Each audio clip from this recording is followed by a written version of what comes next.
হচ্ছে এই রাস্তাটা করে রেখেছে যে আজকে প্রায় ভোটের 1 মাস আগে রাস্তাটা কাজ করার জন্য করছে। এখন রাস্তা করার পরে দীর্ঘদিন পর্যন্ত এখানে বালু না ফেলার কারণে এখন বর্ষাকালে এসব বৃষ্টি যখন পড়ছে, পিলারের গোড়ায় যখন মাটি ছিল না, পিলার গুলা কাইটে পড়ে গেছে।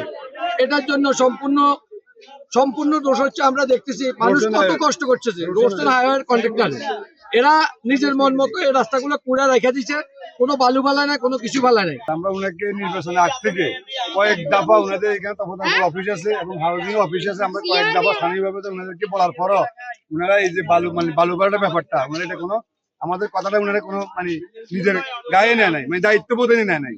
আজকের এই দায়িত্ববোধ না নেওয়াতে আজকে এত বড় এখানে 10টা পিলার একসাথে পড়ছে এবং প্রত্যেকটা এখানে একটা সিএনজি মারাত্মকভাবে একটা অ্যাক্সিডেন্ট হয়েছে এবং একটা অটো রিক্সার ড্রাইভারের মাথা ফাটে গেছে। এবং আমি টোটাল কেন্দ্রবাগ থেকে সলমিনা পর্যন্ত আমি ঘুরিয়ে এসেছি, যে অবস্থা মনে করেন 3 থেকে 4 দিন লাগবে ম্যাক্সিমাম এই রোডটা ক্লিয়ার করতে।